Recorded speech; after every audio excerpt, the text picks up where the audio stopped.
coast area after Katrina, and we were going in all these poor neighborhoods that were blown away, by the hurricane. The thing that struck me was I kept seeing all these people in their 30s who had had strokes or their legs amputated before below the knee because they had diabetes.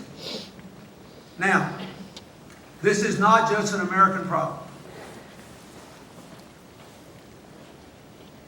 Great Britain, Ireland, even India have national campaigns against childhood obesity and diabetes. And everywhere the story is the same.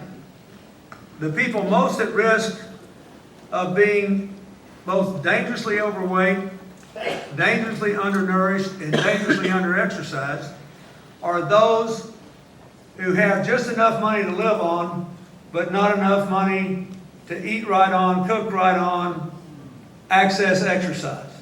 And they tend to be in school districts that can't afford to finance those things. In New York City, because of the recession now, we have 1 million people who are going to be hungry this year. And our food bank is struggling to get enough money for these people. A lot of them are kids.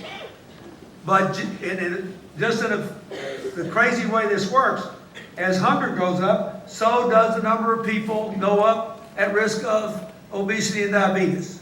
Because it just depends on which side of the knife edge of need you're on.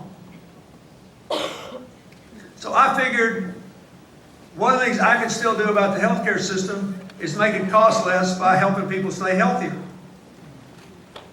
We need a health system, not a sickness system.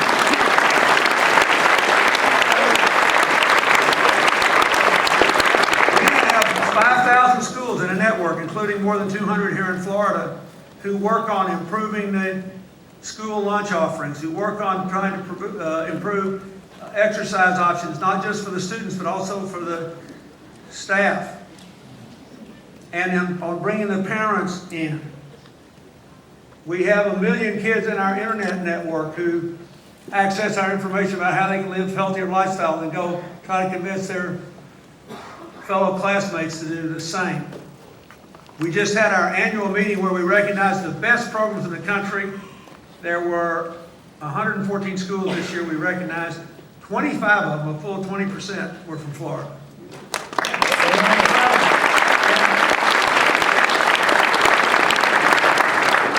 So we've been really blessed with that, but that's something that all young people could do.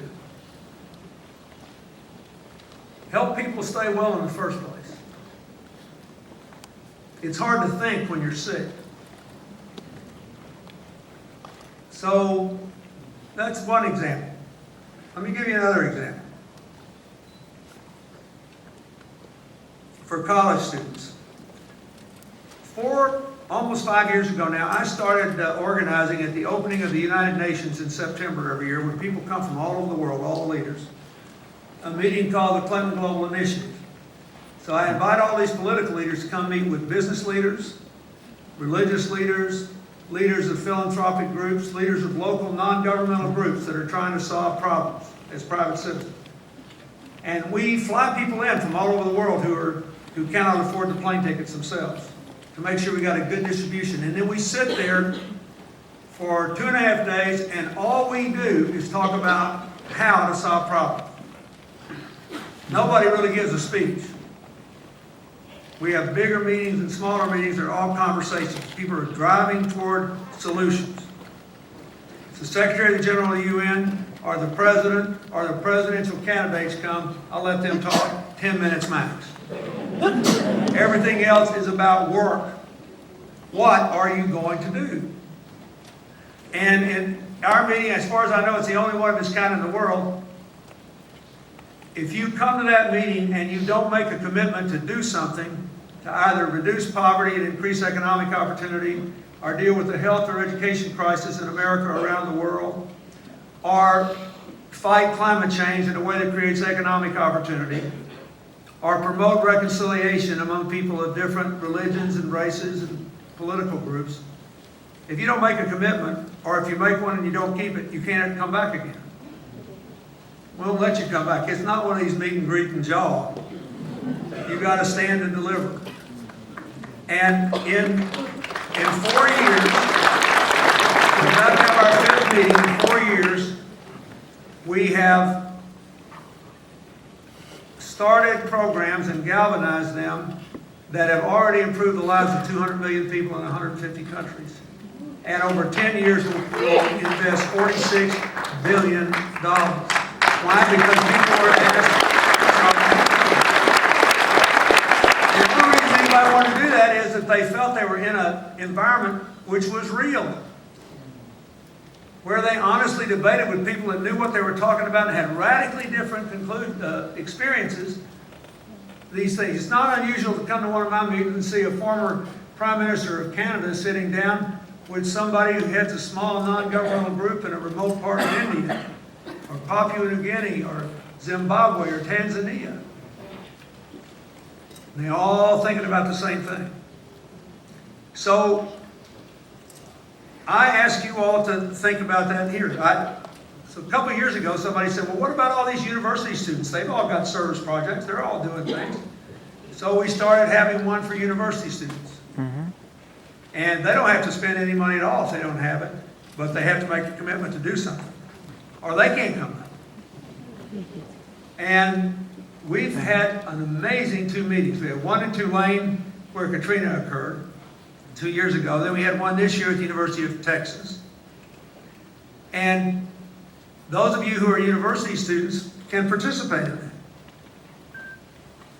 And I'll give you one final idea that I have. And I've been pushing this for the last 22 years, which you'll see with very limited success.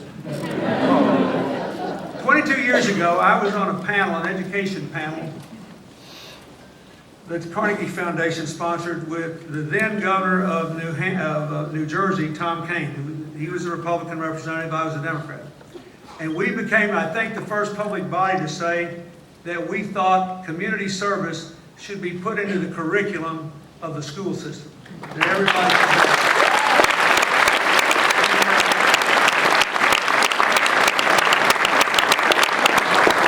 Oh, it got an amazing response. So far, a grand total of 1 state has done it. Maryland.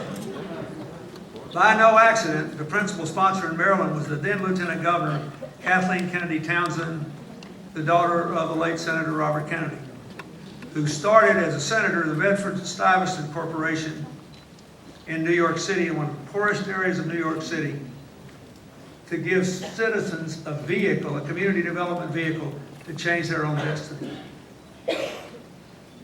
But think about this.